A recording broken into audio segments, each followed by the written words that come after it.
Hello, my name is Beth Green, otherwise known as Granny Rocks, and I'm supposed to be playing the piano right now. And this is saying, oh, now it says we're live. Hi, my name is Beth Green, otherwise known as Granny Rocks, and I'm supposed to be playing the piano right now, but my laptop with the other program just it wouldn't work. Facebook wouldn't recognize me, so we're back on the desktop. So, but we are. This is Lighting the Way, Granny Raps and Rocks, That's right. and we are talking about tonight. Is hope a drug? And I hope that you have a lot of fun with this, and I certainly intend to. So, could you just check and see if we are broadcasting, and don't forget to turn off your sound. I've already done that. Oh my right goodness. Here. Okay. So. I'm all over it. And my name is James Maynard, and I'm also known as Sweet Baby James. And I'm handling the chat. Please chat with us, and Beth will talk directly to you if you're live in person. It was so funny because things are beginning to work with the computer again. We already have a comment. And I had hoped that it was going to work tonight. Yes. Really? Todd says, good topic. Thank you, Todd. Thank you. Okay, so today, all of a sudden, this idea of this program came to me. I mean, the words came through my mind. Looks like we have another one. And Elizabeth says hello and sends 2 hearts of love. Back at you, Lizzie. Thank you. So thank you, Todd. Thank you, Lizzie.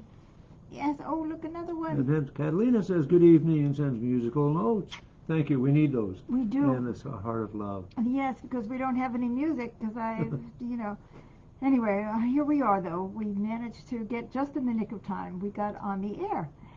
So all of a sudden, I mean, like it was a few minutes before I had to get ready for the show, and I'm thinking, what am I going to talk about? And I heard these words go through my mind. Is hope a drug?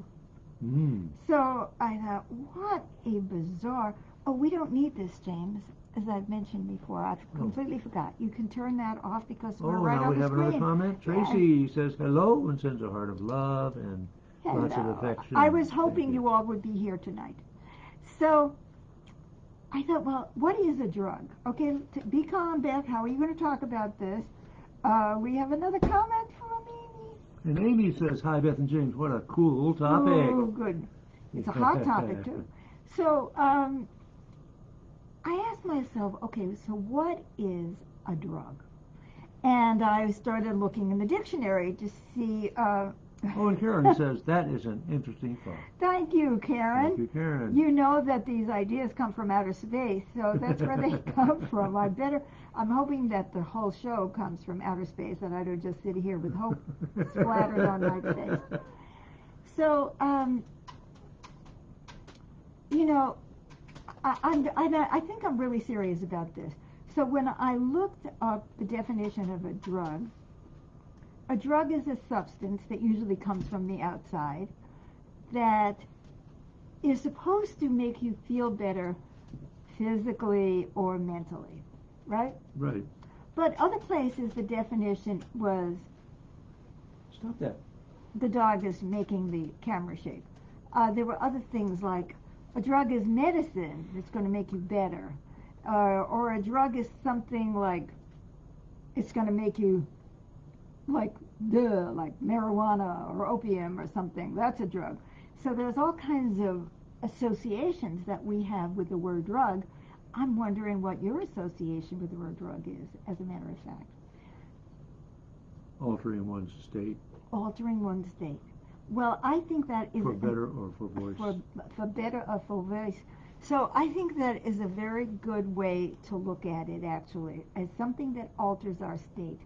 And is hope a drug? You bet your bottom dollar it's a drug. Please explain. I will explain. Oh, good. And it's a drug that I need on a regular basis. I'm shooting hope. Shooting up hope. Smoking hope. So, no, I don't mean that seriously. Well, it takes hope to get out of bed and put your foot on the floor. I do not take drugs of any kind. I don't drink alcohol. I don't eat sugar. There's no drugs in my life, except hope. Sometimes. Amy says, a drugstore always seems to be just a place that sells meds. But just the word drug along always seems to me to mean something illegal. Oh yeah, that's right. That's a very good association. You have it. This is it. Well, is hope illegal? So anyway, um, I went through an experience. James and I have gone through an experience this week where it looked like we were breaking up our marriage. So seriously, I mean, he moved into another room, and okay. We have another comment. Mohammed says, would you kindly distinguish between narcotics and drugs? Well, narcotics are drugs, but they are a certain kind of drug, a certain kind of chemistry that has a certain purpose. But there are many other drugs. Penicillin is a drug. You know, there are many other drugs that are not narcotics. So, so anyway, that was just to give us an idea of what we associate with drugs and what a drug is. And I think we go back to what James said. It's something that alters our consciousness. So or body or physical. Or our body or our physical state. So what I was saying is that I thought we were breaking up, and James had moved out, and we were to another room next door. Right. We never got far. We're both very dependent on each other. Like, we don't even know how we would survive without each other, honestly. So anyway, every day I got more and more upset and despairing because it looked like it was the end. Now, one of the things that I realized is that when he actually started setting up his room, we had an air mattress in there, we started bringing in stuff, then in that case, I was beginning to lose hope. You see, if he did not set up the room, then I would have had hope that he was coming back, we were going to work it out. But now he's setting up the room, and I was losing hope, and I think we have... And Muhammad says, we should take life-saving drugs if needed. Absolutely, and hope can be a life-saving drug. I couldn't agree with you more. And, Oh, Amy says, I meant alone, not alone. Right, a drug plate that sells meds, just the word drug alone. Yeah, it seemed to me something illegal. Right, correction taken.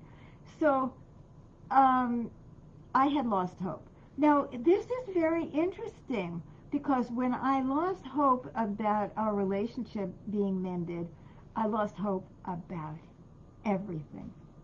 We have a retreat this weekend. I'm going to be seeing people that I really love, and you know, I work as a counselor, and I'm going to be leading this retreat. And instead of feeling excited and happy, it was like I didn't have any hope that I was going to be able to fix James, or that I could even do it. I felt it as something terrible.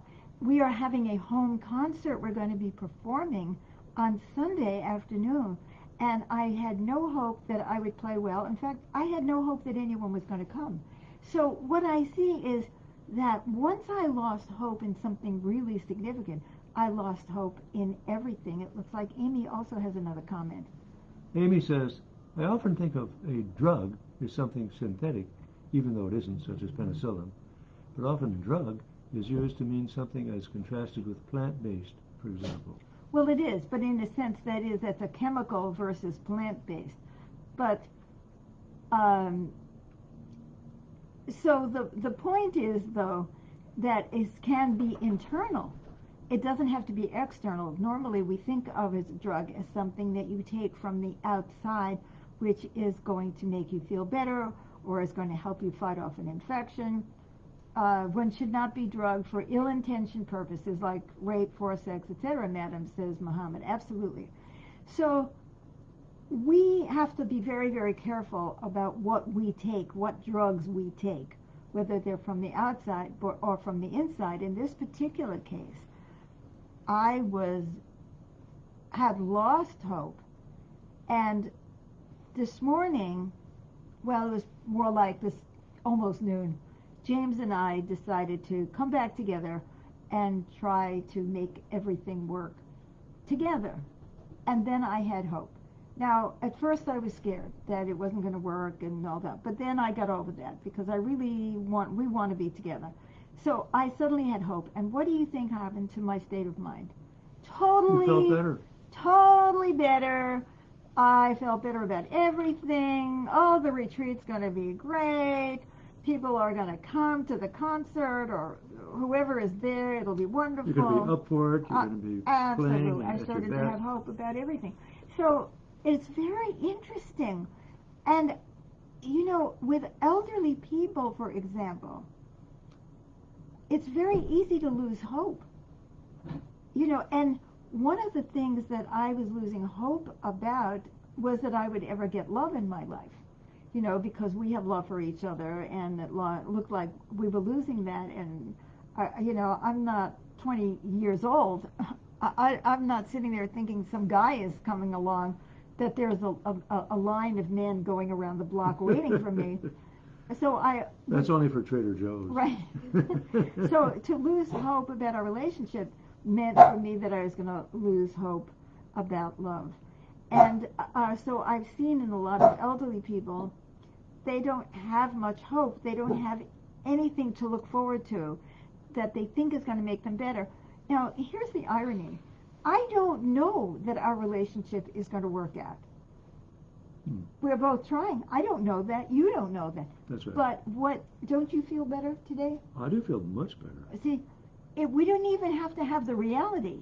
We had to have the hope. That just the hope. And this is true when we have physical illness. Sometimes we look at it and we lose hope that we will ever get better. I have a hope every day that I am somehow going to get better, even though I am nearly 79 years old and have been sick my entire life. I don't have any reason to hope that I'm going to get better. But I always do, because otherwise I get very depressed. Now, if I can have love in my life, then I can live with that, because I have hope for my life, for my feelings, for my emotional state. And so is hope a drug? Yes, it is a drug, but it can be self-administered. Now, sometimes hope comes from the outside, just like a drug can. Somebody can come along and cheer you up. Somebody writes and says, yes, we're coming to the concert on Sunday. Get a chair for me. So now this person has fed my hope. Mm-hmm. And when I have experiences like that, so this is a gift that we can give to one another, to feed each other's hope. Now, I am not talking about delusional thinking. That's different from hope. Delusional thinking is, I know there's going to be a certain outcome, I'm certain, and I'm going to make it happen, and all that. Okay, you may believe that, that's fine. You can believe anything you want. I don't think that's true. I mean, I don't believe it. If it were up to me, everybody would put down their arms.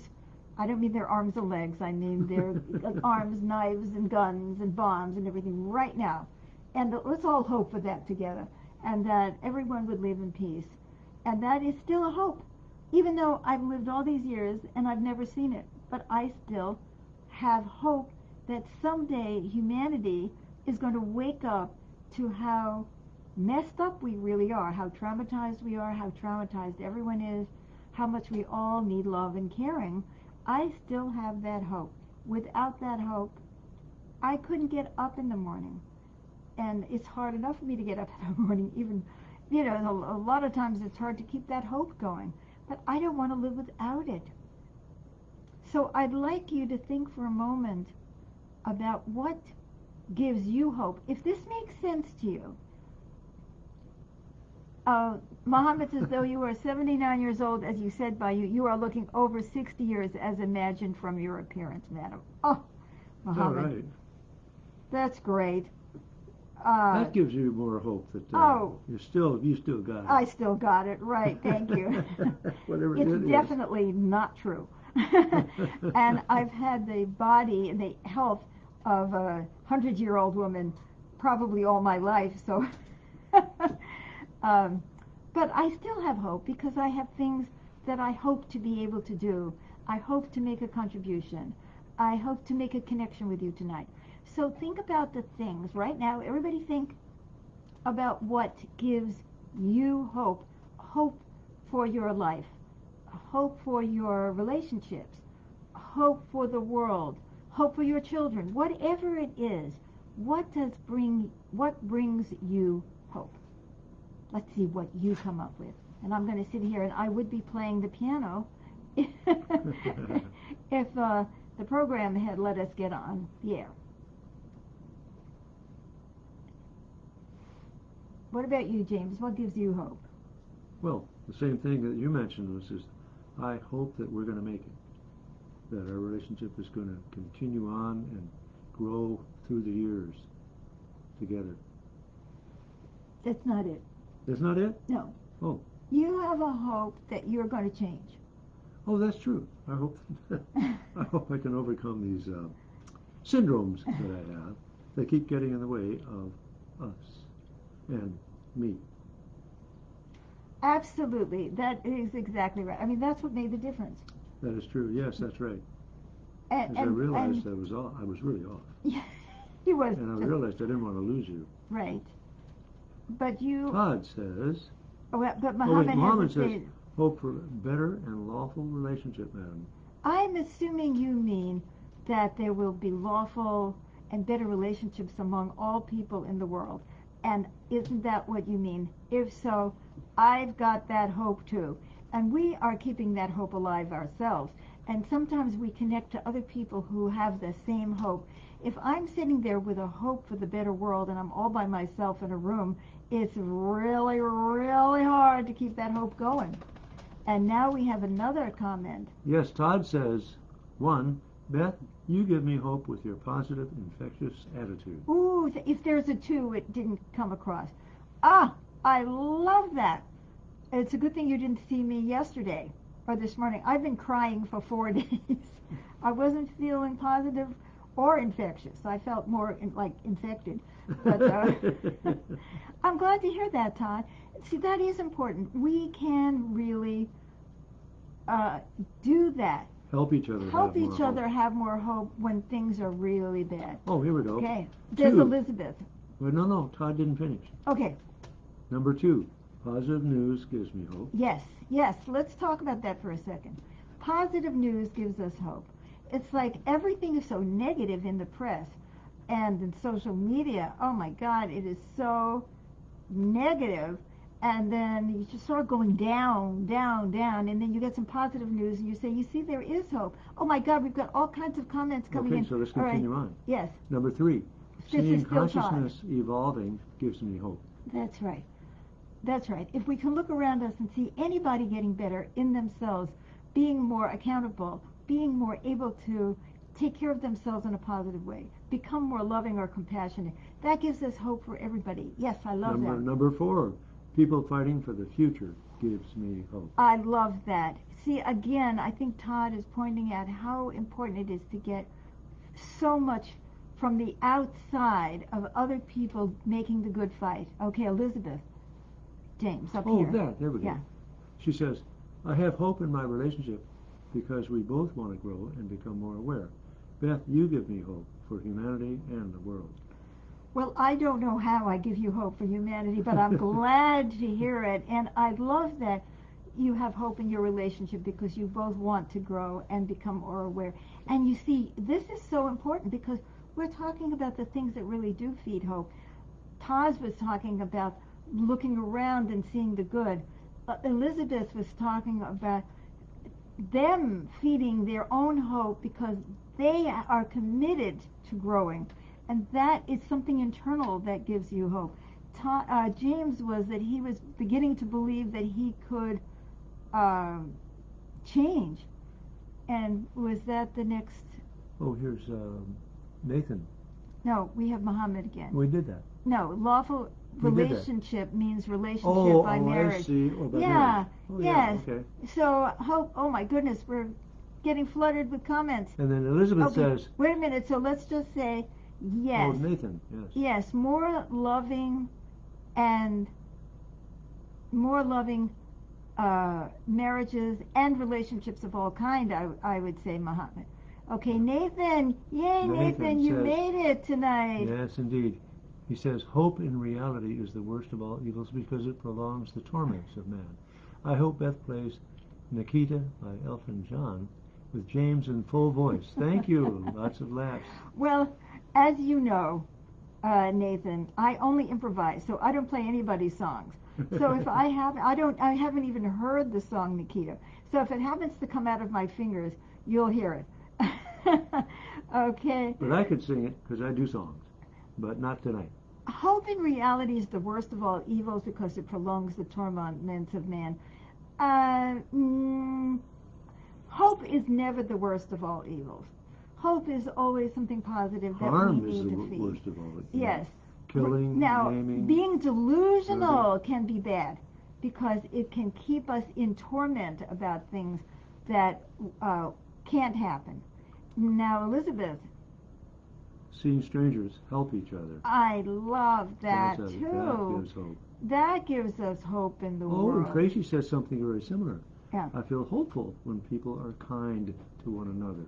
Okay, I agree with that too. When people of all kinds are kind to one another, it makes us feel hopeful. Yes, more positive input Yes. from around, which shows you that it's extremely important what we read, what we listen to, the things we watch. Look how many of these things have been about being fed by seeing people growing, other, seeing people helping each other, seeing positive news, seeing strangers help each other, as you said. Um, all of this, we need to feed that. We're not going to find that every time we open up Facebook or we get on the news. We're going to see the others, right? Yeah, it's like a virtuous circle that just keeps getting augmented. That's right. As we feed it. That's right. But we have to feed it because alone we can get pretty down. Okay, we have two Muhammad more has comments. an opinion that says extramarital relationships should be discouraged. Well, that is your belief, and you're welcome to have any kind of belief you want. I don't tell people what they should do with their lives unless they're hurting others and themselves. I don't personally believe in having an extramarital relationship, but if that works for the couple, if they're not hurting each other, if they're not hurting themselves, that's okay. If they are, then they need to look at it. And all relationships need to be looked at. Are we hurting ourselves or others in the relationship? So that I would agree with. Tracy says, I feel hopeful when I have a challenge and face it. Yes. Mm-hmm. Yes. Yeah, that builds confidence. And Exactly. That is such an important point. That's something that we can feed in ourselves. Aren't we seeing a lot of ways that we can become more hopeful, both internally and from the world? Mm-hmm. Okay. And Elizabeth says, when I see someone who is mean or negative, make a permanent change for the better. Yes, that's kind of a miracle. So we can continue to hope for miracles, can't we? And when we see miracles, it feeds our hope that more are possible. You cannot insist upon a miracle, but you can appreciate the miracles that are there. And sometimes we miss the little miracles because we're so busy having fantasies about bigger miracles that we're not getting. Mm-hmm. Okay, Nathan. Now Nathan says, fear binds the world, forgiveness sets it free. That's very true. Yes. So forgiveness can open the door to hope, Nathan, because we're letting go of, when we forgive, we are letting go of the past, and that creates an opening for the future. So I'm going to just pull this all together because we are almost out of time. Hope is a drug. It can come from others, it can come from the inside, and it's a good one because it alters our state and opens us up to wanting to live. And when we are open to wanting to live, we are looking for things that we can do that we can contribute to the whole and to the improvement of our lives. When we lose hope, we can get so down and so depressed that we're not even making an effort to make life better for ourselves or others. So hope is a drug that we all need, and I hope that this program, it looks like Amy has another comment. Oh, and Amy says, I think of hope as something that doesn't have to be limited to the past. But that is exactly right. That is exactly right. It is that doorway to the future. Even if you're old, what can you hope for? Try to find something try to find something to hope for that you can contribute to, and that's the best kind. So now I need to remind you that we broadcast every Wednesday night at 6:30 p.m. Pacific time. And I hope that you love this show. Do the little click on the little love. And I hope that you follow our page. And you share it with others. And that I hope that you share this program with others. Do you not know others who need hope? Maybe this program will help feed their hope, and then they can help others to feed their hope. It could be a virus, Oh, yeah. We'd like hope to become viral. We would like hope to become. And don't forget, tomorrow night, Thursday at 7 p.m., I'm going to be playing the piano. Somehow or other, we're going to make that program work, and I'm going to be playing the piano, and James is going to be singing. That's right. So there you have it. So come back next week. I hope you do, 6:30 p.m. Pacific time. And also, please feel free to leave your comments even after the show, because I will respond to you in writing afterwards. Thank you so much. I have really enjoyed this exchange that we had. Wonderful participation. Great audience. Really loved it. Maybe we should do Lighting the Way. Maybe God is trying to tell me to do Lighting the Way here, because then I can actually see the comments and it's easier, and hope that the other one actually broadcasts tomorrow. So, yes. Thank you. We love you, and let us all pray for hope to move into the hearts of the billions of people who are suffering at this moment and who might be feeling hopeless. Be Thanks infectious. for coming. So glad you could be with us. Yes. Yeah, be infectious. I like that. Okay, bye-bye for now. Bye-bye, and live video.